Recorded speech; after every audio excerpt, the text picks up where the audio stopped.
Live from New York, it's Asking Engineers. Hello, everybody, and welcome to an awesome Ask Engineer. It's me, Ladyada. As always, I'm an engineer, but also I have another engineer, Kipp Bradford. Hey, everybody. Engineer. Engineer. Mostly hydraulics and stuff, but also like mechanics, some electrics. He kind of does it all. And also, Phil on camera control. Hello. We're broadcasting live from the Adafruit factory. We're at a different location right now. Right now, we're kind of in the receiving area. Yeah. Ish, maybe-ish. So there's like boxes and stuff. Yeah, we're getting more lights installed, so it's getting brighter and brighter. Yeah, it is getting much brighter. And so we have this little rolly desk we move around. So that's kind of This is your first visit to the new Adafruit factory. This is my first visit to the new Adafruit factory. Last time I saw you guys, you were still in your apartment. Yeah. This is still kind of our apartment. Yeah. I mean, we're here more than we are at home. Yeah, I mean, technically we live here, sort of, if you go by the number of hours in the day. But no MOSFET, that's the only thing here. It's true, we don't watch it. But we do have an exciting show, so tell them what's on tonight's show. On tonight's show, the code is Darwin, celebrating 204 years of Darwin. It was his birthday this week. We'll talk about the show and tell. Awesome, amazing projects in the show and tell. We will be introducing Kipp Bradford and all the cool and interesting things he has done, he's doing, and what he will do. We might have some time for some news on the Adafruit site. We've got new video page, we've got some stats, we've got some cool stuff going on in the world of open source hardware, we've got mailbag. Ladyada spent Valentine's Day with this guy, the President of the United States. I was chatting up some guy online, Phil, sorry. Yeah, I know. We gotta watch your internet access. Maybe Time Travel Tuesday, maybe some open source hardware news. We're gonna talk a little bit about the Adafruit Learning System, Wearable Wednesday, 3D Thursday, Pi Day, new products. We're going to answer your questions. We're going to have a trivia question. And MOSFET is sleeping right now, so we will not see him. But we have a picture of him in a box. We have a picture very of him cute. in a box. All that and more on Ask an Engineer. Okay. So let's dive right in. First up, Kipp, where are you visiting from? I am visiting from Pawtucket, Rhode Island, which is right next to Providence, Rhode Island, and about Rhode Island is so small that everything is right next to Providence, Rhode Island. This is true. I've ridden my bicycle up and down and back and forth across the state in an afternoon. It's a small state. It's a very small state. But it's adorable. It's a very cute little state. We have a lot of ocean because it's the ocean state. That is nice. Ocean state. And we'll do an extended intro and bio, but you're a instructor, a professor, a teacher. I am a faculty member of the School of Engineering at Brown University. Okay. And you're also an entrepreneur. You have a company. What's the name of your company? My company is the Kipp Works and Kipp Kits. Okay. And then right now you're also the leader of a movement on Make Right Now, celebrating Black Maker Month. Yeah, I'm an old member of the Make community and on the advisory board with Make Magazine. You're getting old. We've been doing this for around the same time. We're getting old. I think we still look okay, but you look really good because you bike like 100 miles a day. Yeah, I try. Yeah. But yeah, this was an interesting opportunity to really show people how welcoming and supportive and open to everyone the Make community was. So we thought we'd celebrate that wonderful community with Black Maker Month in That's right. We celebration of Black History Month. Yeah, we had this on our site. The only shame is it's like a short month. It's the shortest month of the year. I know. Funny, but we'll take it. Well, next year maybe we'll do January, so it's like 31 days. And then there's leap year, right? So there's I know, extra but days. even then, it's. All right. So we're going to jump into that soon, but let's first talk about the show and tell. So every week, Adafruit Show and Tell, people around the world show their projects. So both of you talk to folks. The first one was Christian. Yeah, it's still late for me. Sorry. Well, there was a sleeping project. There was a sleeping project. There was. So Christian shows up, and he's a young maker, and he showed up with his thermal project, and he's been working on the thermal project for a couple of weeks now. And this week he showed it printing out a receipt. And then Rakshak showed up, and he has a little product that he's working on, and he has an app that beats a blue light at like 1 hertz and then 0.7 hertz, and apparently it helps you go to sleep. And he made a little kit with a photocell. What's interesting is I see a lot of projects now that use an AT10, the 85, because sometimes you just need like, 2 sensors and an LED output, and it's a cute little chip, little mini chip, so cute. We had at the Manchester, New Hampshire High School First Robotics team. They're about to go to competition with Lucy, and so they talked about using LED strip with a sonar to do some bump detection, which is really interesting. Yeah, the LED strip fits right inside the 8020, which is interesting. The extrusion. Yep. And then finally Lance showed up, and he's got a Windows 8 phone. He's the one. He bought one. Yeah. And he figured out how to get it to work with Bluetooth, which is pretty interesting. Apparently it was like, he's like the only one. So it's a little bit of a struggle, but he's sounded like it was a hard project. It was a hard project. He's like, well, it's only like blinking LED. And I'm like, this is like the hardest part is getting it to send data back and forth. Once you get data sending back and forth, you're done. Yeah. So he got that working. We're working on Bluetooth, folks. We've promised this before. We know. Bluetooth has been awful for a long time. We're going to make it really easy. Coming soon from Adafruit. We're here. We're going to help. Yeah. I remember I had a car that had Bluetooth, and I had to get a different phone because it was all supposed to work together. Didn't work together. Mm-hmm. All the APIs that are supposed to work together, undocumented, doesn't really work that well. He was saying for his project, he had to call it NFC instead of Bluetooth to get it to. Yeah, you have to turn on some things because it's not turned on by default. Like, there's no documentation because you're the only one, and then like Windows won't talk to you, like Microsoft won't talk to you unless you're like a big shot developer. So that's pretty common. But she got it working. Yeah. Got it working. Okay. So, all participants of the Show and Tell will receive a Show and Tell sticker. Please email support@adafruit.com. You'll receive your Show and Tell sticker. It's stickery. Yeah. I have to do that. I try to do it fast at the end, like the car commercials. You sound like a car commercial. Yeah. Some restrictions apply. Yeah, move it a little bit. Yeah, no restrictions apply. I'm afraid of Phil with his car commercial voice. No, I know. It's scary. Move it. Okay, good. Now we're all scary. good. I didn't want to be a detached head off the screen. Yeah. So. All right, Ladyada, what do people do to be on the Show and Tell? Being on the Show and Tell is super easy. All you got to do is go to our Google Plus page at plus.google.com/+Adafruit and look for the post where I say comment here to get added to the Show and Tell circle. We'll add you to the circle, and then every week at 9:30 Eastern time, you will get a little note. You'll be able to show up and show your project, and you can show your project multiple times. That's cool. We actually like that. Show up any week in the future, but you have to be in the circle, and you can't ask 10 minutes before Show and Tell because we're busy show and telling. All right, and great audience tonight in the chat room. Becky's here, George is here, Paint Your Dragon's here, Freak Labs is here. Everyone's here. It's a party. It's a party. It's a party. Originally we thought, who's going to show up Saturday nights? Because everyone's busy. No, everyone who does electronics and engineering is sitting around on Saturday nights. They're all like trying to get my picking place to work. Everybody put your soldering irons down and join the party. Yeah, it's true. Okay, well, actually, we talked about drink bots earlier, so that's cool. Like, we have a drink bot idea. The special guest tonight is, of course, Kipp. We're going to go into a little bit of an extended bio here. So, Kipp, you're working on a book, you're teaching, you have multiple businesses, and you've been an entrepreneur, and you're heading up Black Makers Month on Make and elsewhere, also on Adafruit. So let's start with the book, because we're probably going to be stocking this at Adafruit. What book are you writing? Books. Who's the publisher? Books. Couple books. Actually, I'll talk about both books. One of the books is just wrapping up now, and that's with my co-author Alistair Allen, who is an iOS expert and has been writing multiple books for O'Reilly Media and for Make Magazine. This is being published by O'Reilly? This is being published by O'Reilly. Or Make? This is actually being published by O'Reilly. Okay. And this is a book, technically it's the Safari imprint of O'Reilly. Okay. It's a book that came out of the data lab at Strata. And Strata is the big O'Reilly data conference where all the people who talk about analyzing big data sets, things like the Quantified Human Project, where you collect a ton of data and you try to do analytics on that data, understand trends, understand subtle information. Yeah. This book is for that community, and the book particularly is looking at people who are very used to analyzing big data sets and collecting big data sets on the computer using other computers to get that data, like say Google. Google collects a lot of data from Google searches. When somebody types in search, Google says, hey, somebody's looking for something. That's interesting information. So this book says, okay, you've been using virtual interfaces to collect data as sensors. We're going to introduce you to the world of collecting data through sensors that are out in the world, the physical world.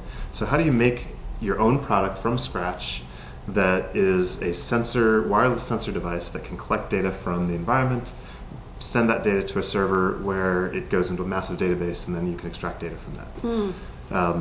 So that book will be out at the end of this month, actually. Oh, wow. Yeah, you think so? That's very optimistic. That's what every book author says. I would say that I'm very optimistic, except I wrapped up my part of writing it on Thursday, Friday. My co-author wrapped up his part on Wednesday. It doesn't have to go through editing? Our editor had a lot of the manuscript earlier, but our editor's awesome, totally the best editor in the world, and she's finishing editing very quickly. So what motivated you to write this book? Because you could have written a book about business, about electronics. This is a pretty new topic, and like big Very data. new topic, yeah. O'Reilly's very interested in big data. What made you decide, okay, I'm going to commit a lot of my time, because a book takes a lot of time? So that's a great question, because I've got a book list of topics that I am working on for O'Reilly, and it's a book list that this book was not on. This was definitely not even on my radar, and I helped contribute to this data lab that Alistair Allen, my co-author, was putting on with Brian Jepson, who's another O'Reilly and Make editor, at the Strata conference in New York this past fall. And at the end of that conference, we said, this is a great topic for a book, so let's put together a book, and we can do something that's very, very quick, because it's an introductory book for people who are very, very technically savvy, but not savvy with making physical products. So we basically sat down and said, well, if we were introducing somebody to Arduino, to wireless data transmission through XB, to fritzing, to processing, what would that introduction look like? And the book came out of that. So we're hoping to do a second book that will be a much more in-depth book that will help people understand how to make a product, comprehensively looking at making a product, which is essentially what I teach at Brown University. So it's all stuff that's in my wheelhouse. It's an excellent segue. So what do you teach at Brown? It's as if this was planned. It was almost planned. So I have two primary appointments at Brown. Actually, I'm a biomedical engineer, but the work that I do is mostly designing products from scratch. So understanding what would be an interesting product design, what are good problems to solve, how do you go about solving those problems, and how do you do that in an optimized, efficient, effective way that creates business opportunity. And then the second part of my teaching is entrepreneurship. So helping kids understand if they've got a big idea, if they want to change the world, what are the mechanisms to change the world. Okay. I'm going to rewind just a little bit. If someone wants to find your book or pre-order it, if it's anywhere, what's the title and what should they look for? I actually am blanking on the exact title, but it's Distributed Sensors, Distributed Data. Okay. I think that title was too long, so it might have gotten shortened to Distributed Sensor Data, from idea to prototype to product. You tried to call it Our Sensor Data Ourselves, but they just wouldn't go for it. I would have loved to have called it Our Sensor Data Ourselves, but what you can do. Yeah. that had some other references, and they were like, yeah, we're not quite sure about that. If they asked me, I would have said, continuing on a series, Making Things Log. But Tom Igoe has that one covered, so he has Making Things Talk, Making Things Log. Yeah, the problem was that it's the O'Reilly imprint, so we wanted something that was more about... Did you get an animal for this book? Because it's O'Reilly. Oh, what animal do you get? Is there a data log? It's a You have Kipp. to ask. Okay. I'll post it afterwards. Okay. Is it an animal that has anything to do with a log? It's a bird. It's actually a bird. Yeah, Okay. it's a beautiful bird. Okay. You put a bird on it, good. Yeah, I was asleep. Actually, I had the flu a couple of weeks ago when the title of the book was being nailed down. That's when they waited till you were sick. They waited until I was sick. You had NyQuil in you. I think they actually did. There was. I think my editor probably had a hand in like knocking me out so that they can name the book and do all of the details at their end. Okay, next up. So you have Kipp Works as your business. Because this is Ask an Engineer and the Engineering Show. What are the type of products that you're building? I know. I think they're exciting and interesting because we're getting into some of that space now. Yep. What would you say is what you're known for as a company? So we're really known for electromechanical technologies, and part of that is the... It's like robotics? Robotics, I'll get into a little bit of the detail, but there are two parts of my company. There's the Kipp Works and the Kipp Kits. And like two halves of one egg. Two halves of one egg. It's like an ostrich egg. It is a very large, painful. I can hit people over the head with it. So Kipp Works is like the research arm? So Kipp Works is the research and consulting arm. I had been doing consulting as a professional or as an engineer designer. Okay, you're like, well, I'm not a professional. I'm not a professional. But I'm an engineer designer. So, consulting work for a broad range of companies, from companies like General Dynamics, Boston Engineering. I was involved with work on one of the early low-cost DNA sequencing machines. That's cool. So very, very complex electromechanical systems that are chemical engineering technologies, and had been doing a lot of product development, basically, of new technology. And that was a lot of fun. It paid the bills pretty well. But actually, thanks to you two, and also thanks to some of our friends at Make Magazine, Yay! I Go got us! inspired. What did we do? You put the bug in my ear that, maybe I should take all these crazy cool things that I'm making for the industrial, medical, and commercial product development world and bring some of those technologies into the DIY world. And I thought, okay, that sounds kind of cool. I'll start a company, we'll call it Kipp Kits, and I'll take the things that I'm doing for industry and I'll repackage them in a way that makes them easy to use and accessible and turn them into kits. And that's been an interesting journey. I've had a number of kits that have been evolving, and none of them have hit the point where I'm selling them actively in the DIY market, except in the process of doing this, I've actually gotten pulled back into developing products for industry. So one of the leading products I'm working on right now is a super compact chiller kit, essentially a box that makes cold. And what's exciting about this box cold box is it's a very small cold box, and it can make a lot of cold because it actually has a miniature high-performance compressor inside it. And that compressor allows me to take a gas like R134 that you'd find in a car air conditioner, in your standard refrigerator or window air conditioner, and runs that gas through the refrigeration cycle and generates a lot is really of teeny. cold. And it's very, very teeny. So you're making basically a high-performance portable refrigerator. Exactly. Unit, right? Exactly. And so where would you possibly use this? Besides Burning Man? Yeah, air conditioning for Burning Man. It has a lot of medical applications. Like there are a lot of people, a lot of times, like you get an injury and you want to put an ice pack on, but eventually the ice pack gets too warm. And when you initially put the ice pack on, it's too cold. So wouldn't it be nice to have something that you could just turn a knob and say, I want this to be at 45 degrees for the next 45 minutes. Especially for medevacs and military use, Exactly. where it's like, we need something that we can fit on in a helicopter that isn't a fridge. They can run off a couple batteries. Yep. Or like the battery. And we've nailed this with heat. Heat, we're very good at doing this. Heat is really easy. Yeah, cold is hard. You get like a portable cold reflow. There's a cold curve. So the thing that I had realized, one of my startups, I was developing air conditioners, and I'd realized that making air conditioners is actually really hard. And it's really hard not because the thermal cycle is hard or the science of thermodynamics of making something cold is hard. It's hard because it uses a lot of parts. The parts are hard to get. They're very, very custom. They're very expensive. They're complex. And all of those complexities make it incredibly difficult to do something as simple as making cold. So, but Kipp, I see a lot of projects that need cold use Peltier modules. Oh yeah, they do. Why would you not use Peltier modules, Kipp? Because that's what most people use when they're making. That sounds like it's a question that we've been talking about before. Well, I thought it was a good question because it is a common question, right? There's a lot of people who are building small cooling projects, small heating projects that go with Peltiers. And Peltier modules are little thermo effect modules. They're usually about like this big or so, and they're like about a couple millimeters thick. So very small, very thin. And you put 12 volts or something in, and then they create a differential, right? But they use a lot of power. They do, and they're very small, right? Which has some pros and cons.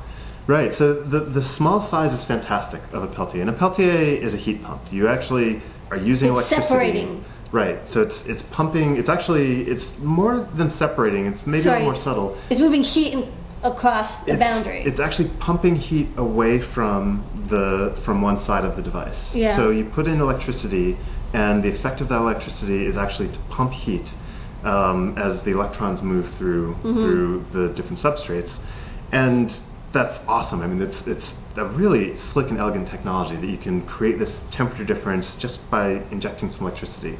The problem is that you're pumping heat across a very thin, very thermally conductive metal plate, essentially.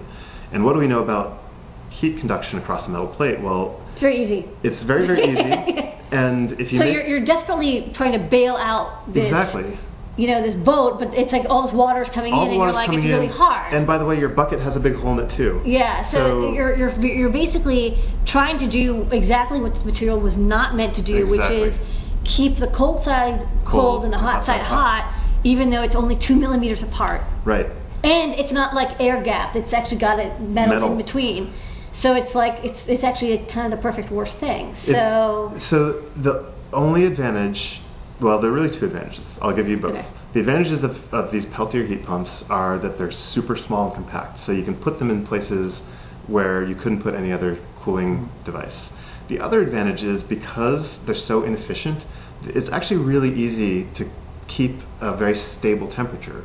So if you say want to cool something to exactly 10.00 degrees, you cool it to 10.00 degrees.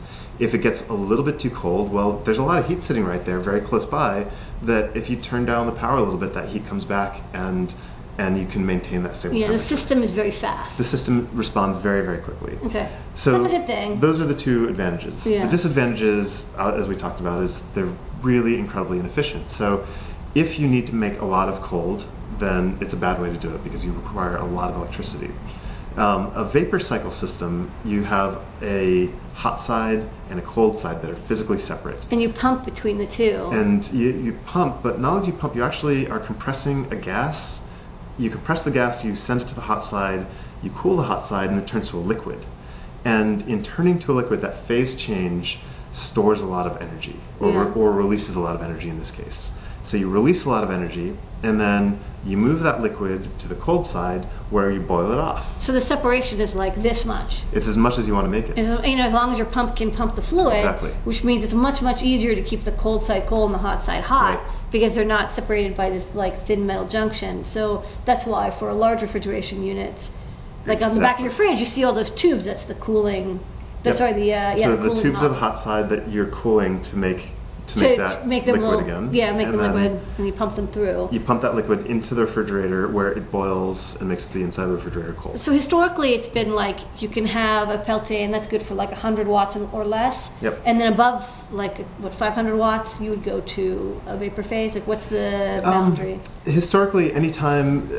There are a number of different factors, but yeah, anytime you're trying to pump more than 100 watts or you need a temperature difference that's more than 20, 30, 40 degrees, if you need a big temperature difference, then you really have to go with the vapor cycle compression system. Yeah, because that difference is too much across a 3 millimeter. And you can really control the temperature by determining what the boiling point is of the system. So, and what's the technology that lets you squish this into a little box? It's actually similar to the car tire compressors. So the air compressor that you get for your car is just a super compact, high density compressor. Mm-hmm. And this technology is similar in nature. It compresses a gas. So it's a tiny motor hooked up to a tiny device that compresses gas to high pressure.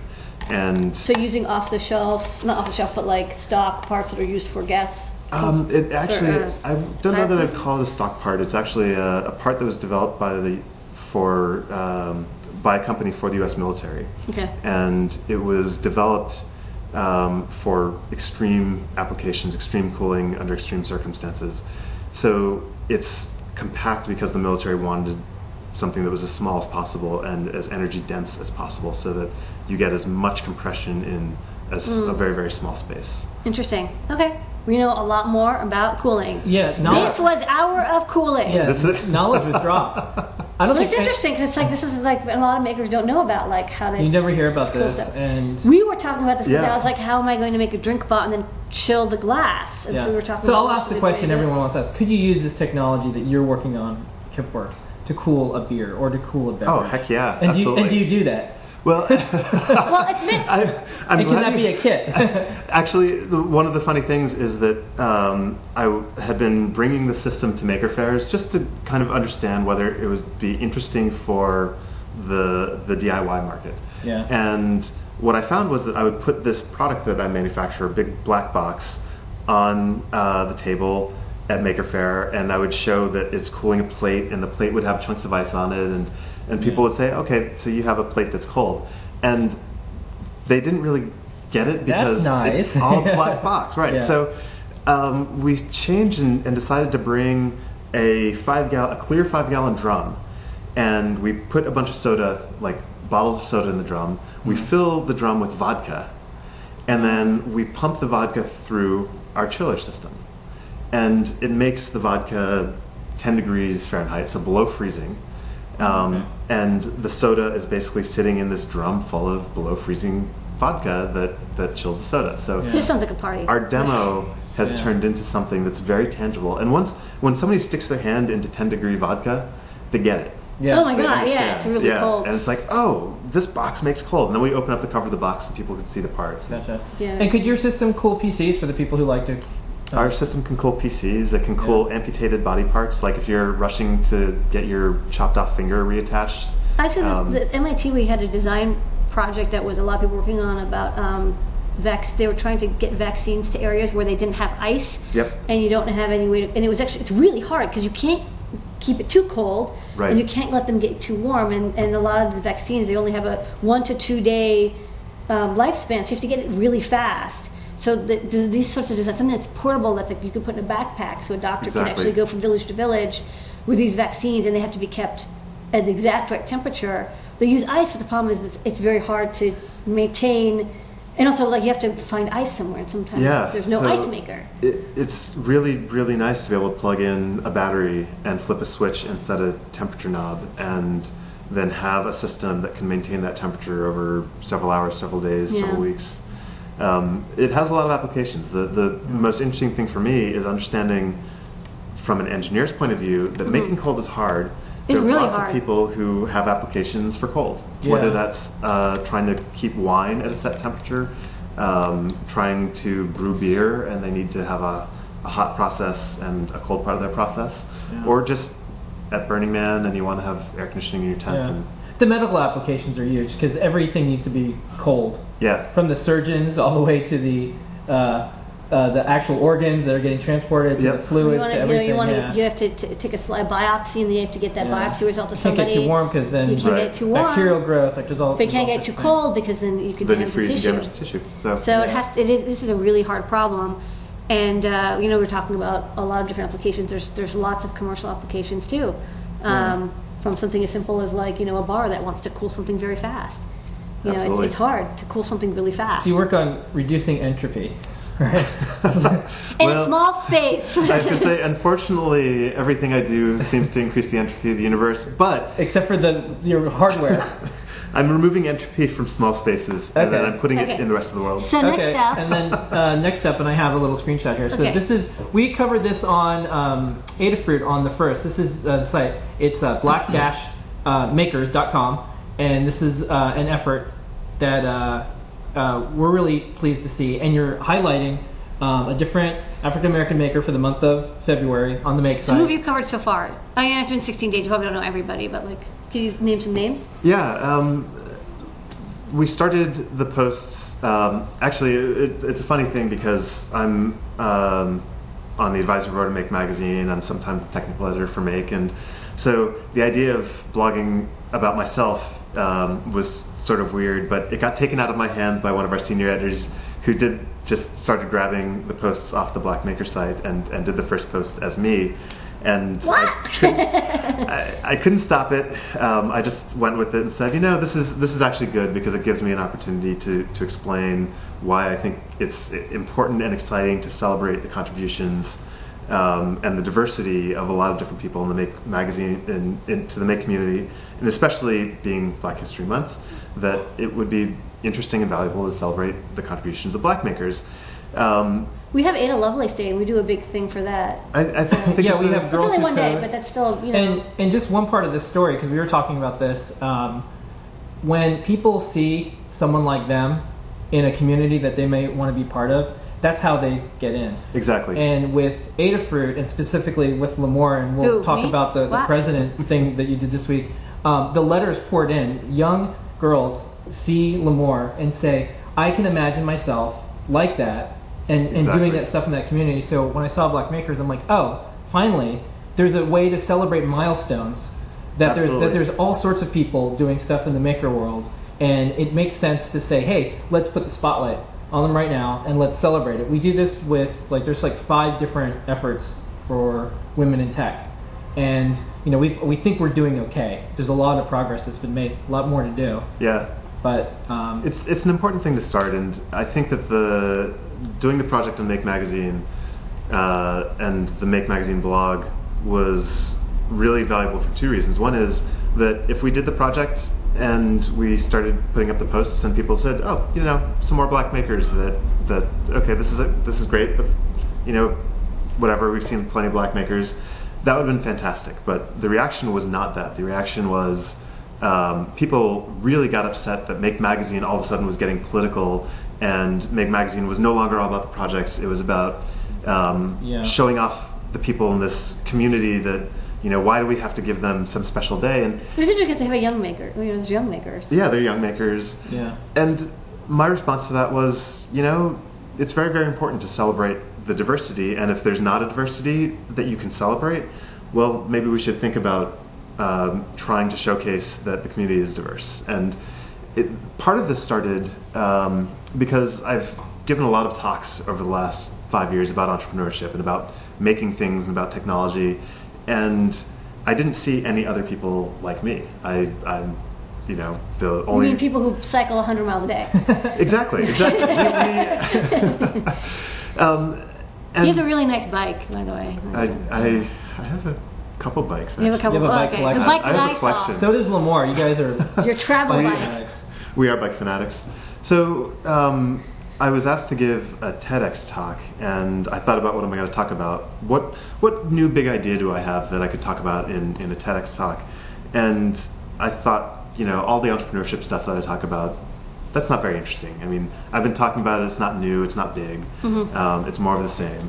And I started to reflect on the fact that I kind of feel like there are not a lot of minorities in the Make community, and how important it is to have ideas in our community that come from a lot of different places. Yeah. Mm-hmm. And if you feel like that, that definitely means there's someone else out there that feels like that. And you know, I've said this to friends and everything, but it hasn't always been easy for Lamar to get out there. It was, you know, the tech world is kind of tough, and just like get a thicker skin isn't the answer for the problem. So I know that we have kids, and the first thing that parents say is just thanks, because it means I don't have to explain why there isn't someone like you out there, because it makes it easier for the parents to say, oh, there's a woman out there, there's an African American person out there, there's a prolific Chinese maker out there. You know, not just out in the factories making the stuff behind the scenes, but actually out in the and spotlight. I think that is the core of the question. How do we present positive role models for kids, and to make sure that we have lots of different role models, so that every single kid out there who looks and says, hey, I think making is kind of cool, and I want to learn about Arduino, and I want to make something, I've got this project I've always wanted to make, I want to show it off. That kid can look and say, oh wow, and there's somebody like me who is a prolific maker, so I can be like that one day too. And I think that people forget sometimes how important and how valuable those role models are. I was actually at, speaking of the White House, I was at the White House a few weeks ago. So was I. I know, you were too. I think you had a better seat at the White House than I did. So I was at a conference about tech inclusion. It was actually less of a conference and more of a small workshop.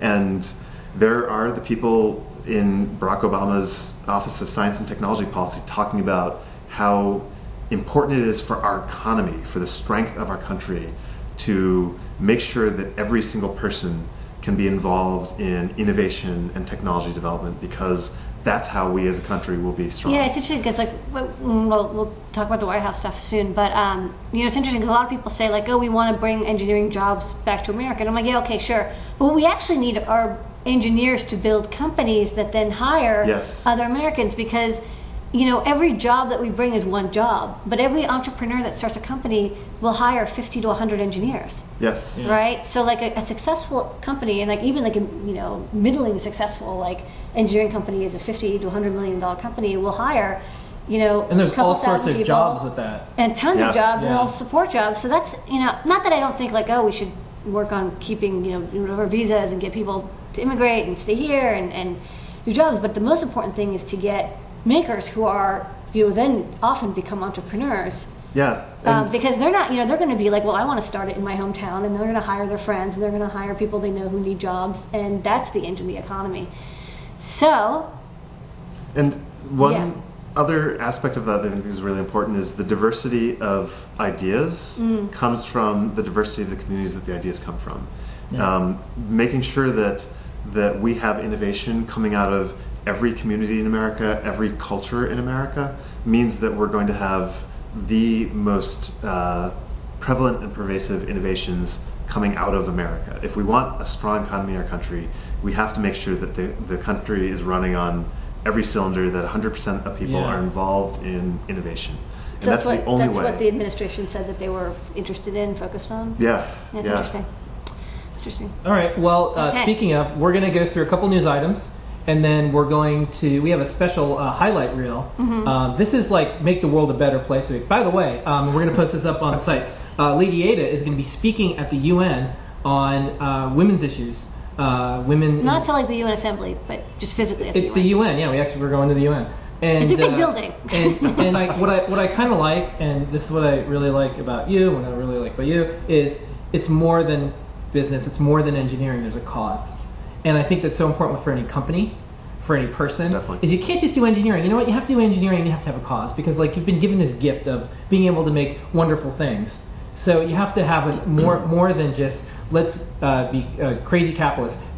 You should be a crazy capitalist with a cause. Those things, those are not in conflict. And I think open source hardware, you've been in the open source hardware community forever, and us in internet years, we like to give back. It's like, this is so cool. We got a gift. We got something. Let's not only put it out there for others to learn from, but so we can meet more people.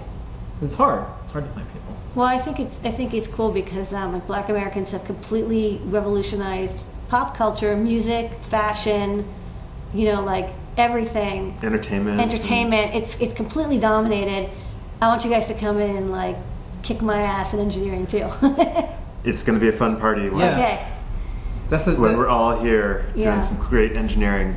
Okay. Okay, and then real fast before we move, because we have our site. Now, I know. You've been the site here. So you've been highlighting African American makers this month. If you had to do you have a if there is one that said inspired you personally on the list or something you've covered, is there one that you can let folks know to check out and read more about? Yeah, actually, there are a couple quick ones on the list. There's one that surprised me, that more than anything else, was meeting this guy, Anthony Fudd, who was part of the team that came up with the Lego Mindstorm. There was one of the developers of the Lego Mindstorm. Anthony Fudd, look it up. So Anthony Fudd, he's hard to find. You might just find him on my site. Okay. Well, there you go. You've become the resource. Yeah. There are a couple who are not on the site yet. Percy Levon Julian is an incredibly famous chemist who did some very groundbreaking work in synthetic hormone development. Who's another very, very inspiring figure. There's one that I'll do. Can I do it as a trivia question now? No. Trivia question at the end. No. Oh, I don't know. Can't break the format. Can't break the format. We already lost the tap. Can't break the format. So we'll hold off with the trivia question. Okay. So we'll get to that. Yeah. All right, let's go through some news really fast. We're gonna go through some news real fast and just a couple quick items, and then we're gonna do the White House stuff. Speed round. So just once again, pay some bills. The code is Darwin, celebrating Darwin's 204th birthday this week. So let's hop over to the news. Real quick, Becky posted up some stuff on the Adafruit site. We just revamped our video page. We just hit 2 million views on the Adafruit video page. That's a high five event. Right? So 2 million views, and the big deal is it's all teaching and educating, and on YouTube. And Becky. It's all awesome. And that's very hard to do, and to get an audience with the content is that good. We had some site announcements. We're clocking around 10 million page views. The learning system has around 2 million page views. Big milestones. We had Time Travel Tuesday this week, which is our weekly feature where we go back in time and we spotlight things that happen in the maker world. So, in 1897, this was Braun published a paper on the Braun tube, the first known version of a cathode ray tube. It was first developed as means of understanding time dependence of alternating currents. The Braun tube evolved into the handy-dandy oscilloscope used by makers everywhere. Kipp, what is your favorite oscilloscope? Do you have one that you use? Anything in particular? Yeah, actually, I've been using the Seed Studio. Oh, you like a little DSO Nano? DSO Yeah, Nano. That's a portable. really cool one. Portable. There's a company in New Jersey that I'm blanking on their name, but it'll come to me, that makes a fantastic little USB scope. Oh, I think I know what you're talking about. The MSO scopes? MSO. Yeah, MSO. Okay. MSO. All right. MSO scopes are fantastic. Okay. Next up in the world of Darwin. Time Travel Tuesday, Darwin, 200 would have been 204 this years old. Author of Origin of Species. He didn't publish it for 2 decades because he was worried about persecution. So that's a little bit of a shame. Lost some decades. And another person in the maker world and the history world. This is Peter Cooper, which is a well-known person in New York. There's Absolutely. Cooper everything. Cooper Union. Cooper Union. Cooper He Square. believed that every person should get a education, and a publicly funded education. So Cooper Union, a lot of the kids there, they're tuition free. They just changed it, I think, recently for grad school. You have to pay. Yeah. All right. So next up, we're going to, let's see what time it is. 41. All right. I'm just gonna keep going through these things. We're not gonna do mailbag. We'll skip mailbag. One quick thing. Here's mailbag. You did something awesome. Thanks. Yeah, mailbag. Here it is. You rock. Okay, great. Let's move on. So that's our mailbag. Just one quick thing in the world of open source hardware. We were following this on Tindy and on our show and tell. Fellow made this really cool project. It's now available on Tindy. Use Lane's OHS Park. They make the purple circuit boards, fast return. Really turning into a business. You see Tindy and OHS Park, I think it's called. So that's for sale now, by the way. Next up, we have Makey Monday. Jay Silver. Jay's a fantastic, wonderful maker. Yeah, and so every Monday we have Makey. Someone built Makey with Minecraft, so you can use an arrow and shoot it in real life, and it controls what's in Minecraft. That's cool. All right. Next up, the Adafruit Learning System, the place where you can learn just about anything in art and electronics and more. Updated LED tutorial, lady? Yeah, we have my all about LEDs tutorial. This tutorial is the ultimate LED tutorial. It has everything you could possibly want to know about LEDs. Please read it. It will answer your questions. Next up, another tutorial by Ladyada and Simon Monk. This is the motion sensing with Raspberry Pi. Yeah, this was a little tutorial. It's basically the same as the Switch tutorial, but a lot of people were asking like, how do I use a PIR sensor or a magnet read switch? So this is a little tutorial just showing how to use things that act sort of like switches but aren't switches in reality. Okay, next up we had Wearable Wednesday. Every Wednesday we have wearable projects. Becky does an amazing project. We're going to just do a quick little introduction of her video. This was a backpack with LEDs that has turn signals, and when you slow down, when you negatively accelerate, you have a brake light that turns on using Flora. And here's the enclosure, and here's the backpack. So I'm just going to have Becky. It's Wearable Wednesday again here at Adafruit, and today we're making a project you can take on the road. My friend Keith rides a motorcycle, and he told me he thinks that his brake lights and turn signals are too hard for other drivers to see and asked for my help.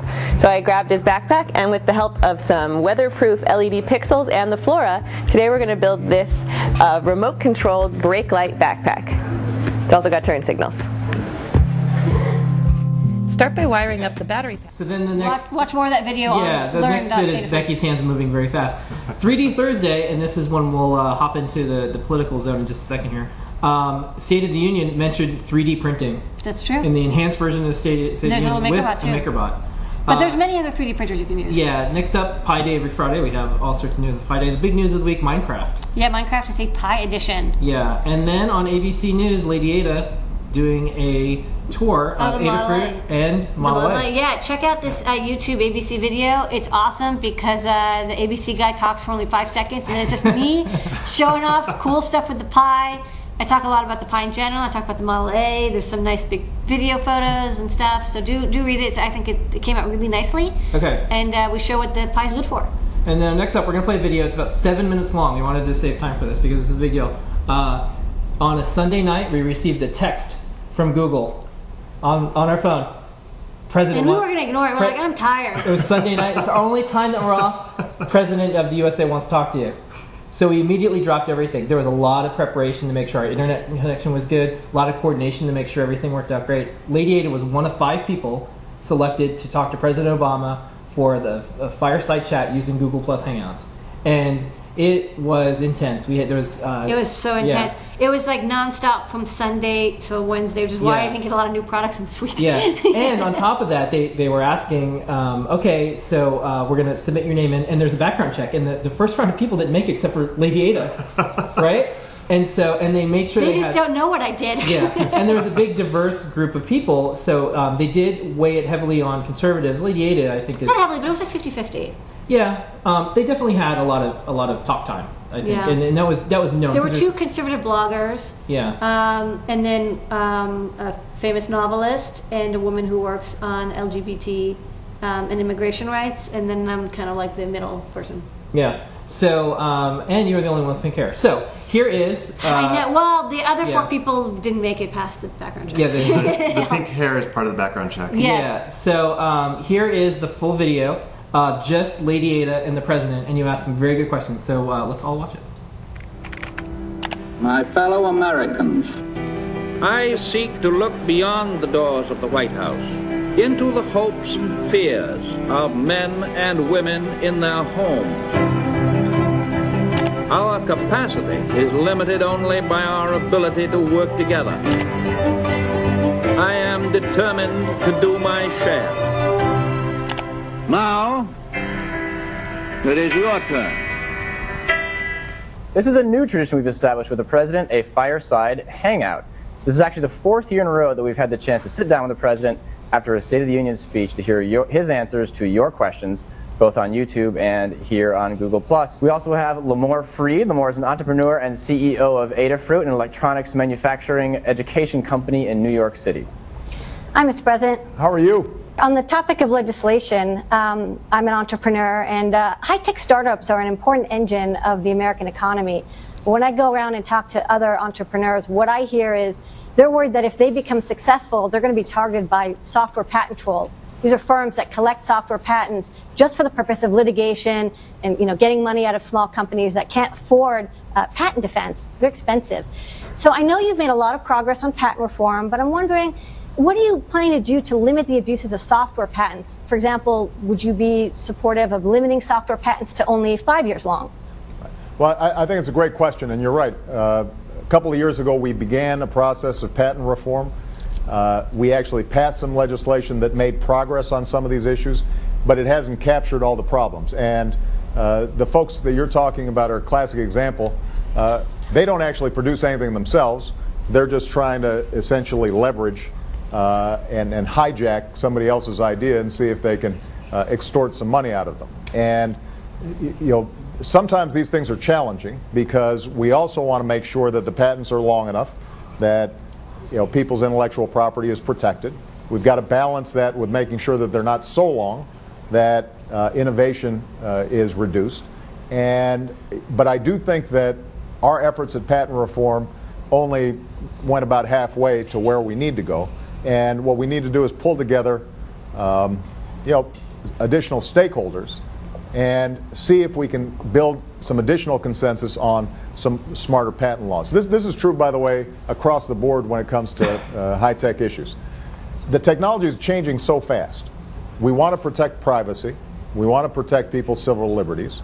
We want to make sure the internet stays open. And I'm an ardent believer that what's powerful about the internet is its openness and the capacity for people to get out there and just introduce a new idea with low barriers to entry. We also want to make sure that people's intellectual property is protected, and whether it's how we're dealing with copyright, how we're dealing with patents, how we're dealing with piracy issues. What we've tried to do is to be an honest broker between the various stakeholders and to continue to refine it, hopefully keeping up with the technology, which doesn't mean that there aren't occasionally going to be some problems that we still haven't identified and we have to keep on working on. Mr. President, let's switch gears for a moment. We wanted to have everyone get the chance to ask you a more personal question during the hangout, and let's start with Lamore and Lee. Hi, thanks. Mr. President, have your daughters expressed any interest in pursuing a career in science or engineering? You know, they're doing really well in science and math so far, and that's encouraging, that they actually like it, and they have fun doing it. Malia just turned 14, Sasha's 11.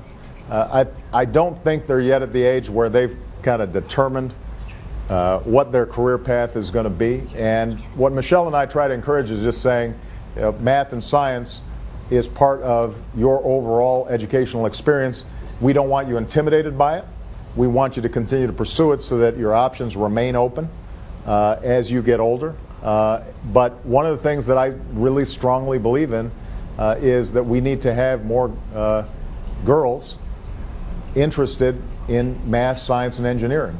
We've got half the population that is way underrepresented in those fields, and that means we've got a whole bunch of talent that downstream is not being encouraged the way they need to. And so the White House Office of Women and Girls has been partnering with the Department of Education so that our STEM education agenda, trying to get more math and science and technology education in the schools, also focuses on making sure underrepresented groups like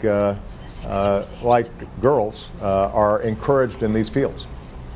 Mr. President, I want to shift now to the topic of education, something you spent a lot of your State of the Union speech talking about. And let's go back to Lemoore in New York City. Thanks. On Tuesday, you challenged American high schools to better equip graduates for the demands of a high-tech economy. When I attended high school, I had to take a foreign language requirement.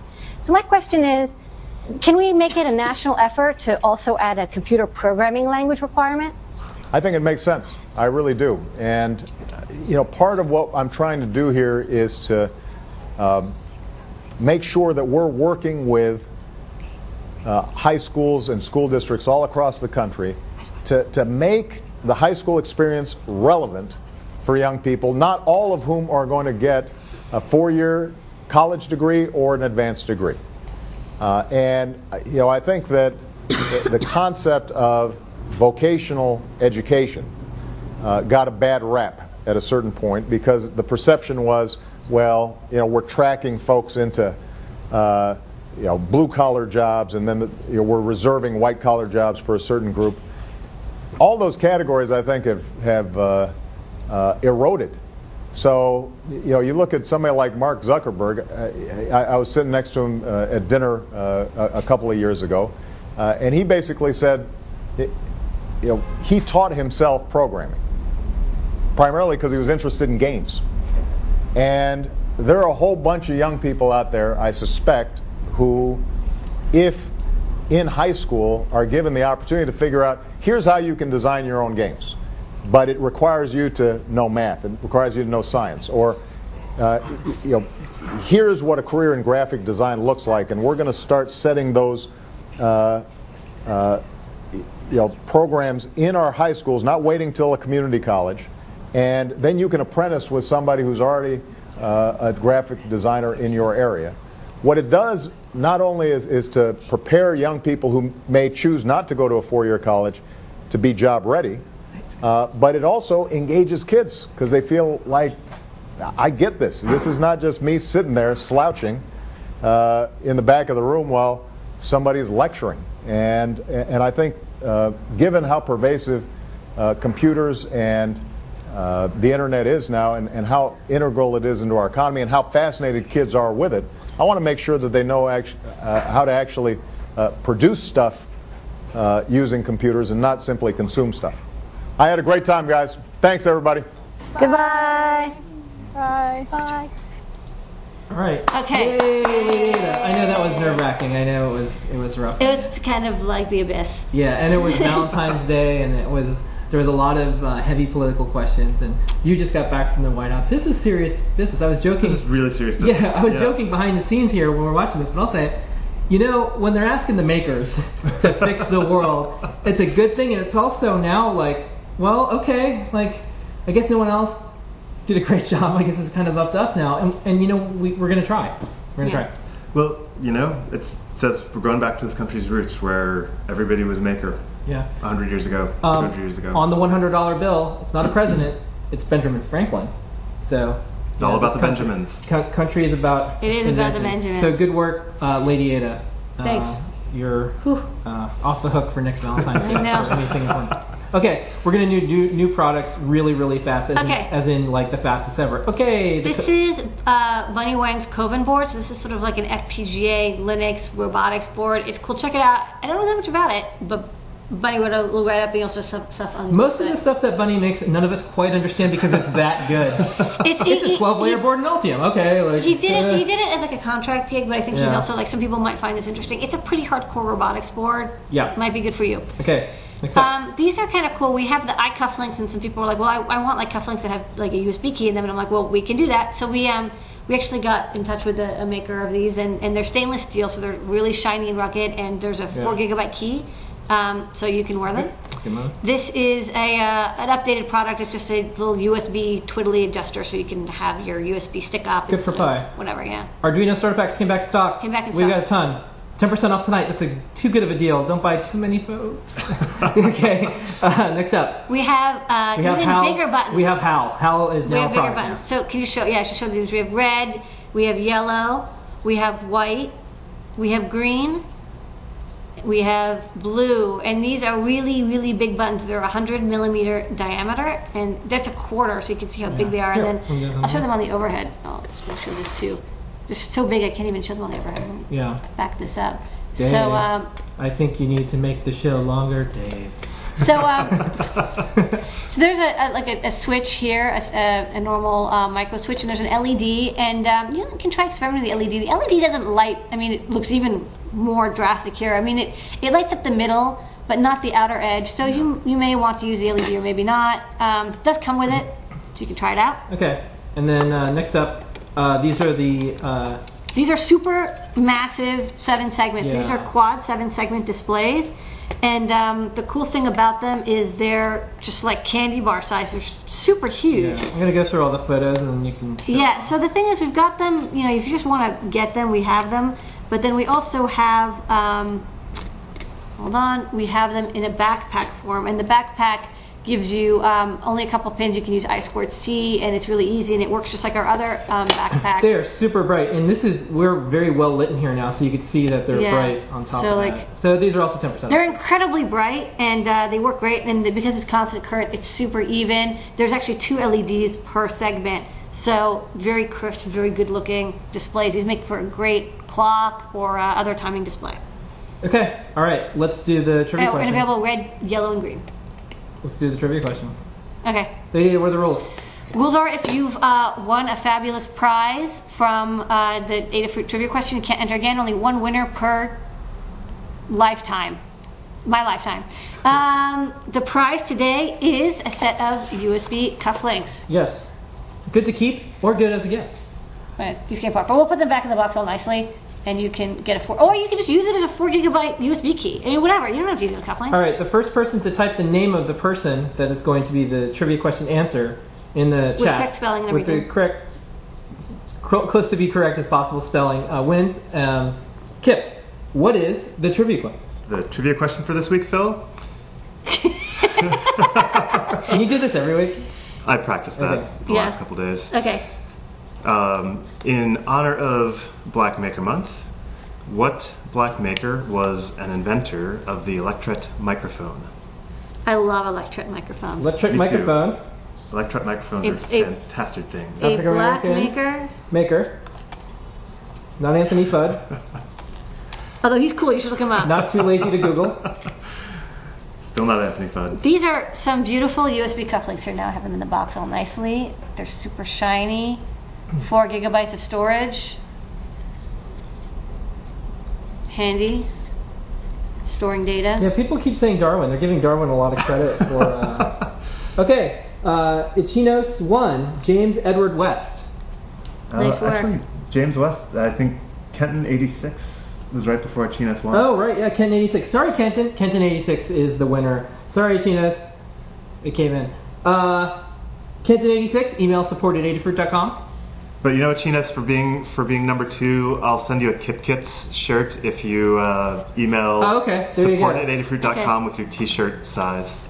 Wow. See, very nice. Okay. That's nice of you. So look up this fellow, and any other thing interesting about Mr. West? Mr. West is a fascinating guy. What I think is really amazing about him is he created the electret microphone by thinking like an electron. He basically said, the only way that I can understand how to make this device that will convert sound into electricity is if I pretend, extremely effectively, is if I pretend that I was an electron and I think, what is the electron doing in the circuit? So he basically had to use his imagination to convert the mathematical equations in his head that help him understand what electricity does into him traveling through the circuit himself. That's very kind of Einstein-like. Einstein kind of thought that way too. Totally. Very. He was like, I'm on that train. He is. You know, and like that's what. Like, yeah, it's you place yourself inside of it, so you get to see it from the inside. It's interesting. It's hard. And one day I hope to meet Dr. West. He's emeritus professor of electrical engineering at Johns Hopkins University. And we use electret microphones and everything to this very day. Yes, we do. Absolutely. 88 years old, still around. He is very still impressive. Around. And still teaching at Johns Hopkins University. If any of you are Johns Hopkins students, I encourage you to go meet him and tell him he's awesome. He's awesome. Excellent. I love electrets. Okay, with that, because we went down. Oh, we should show a photo of a cat. Yeah, we are going to show a photo. MOSFET is right now, because we're unpacking in our apartment. He's actually in a box, probably. He's actually in a box looking like this right now. So that's MOSFET. He's not allowed in the factory. You met MOSFET before. I've met MOSFET. MOSFET's cute. All right.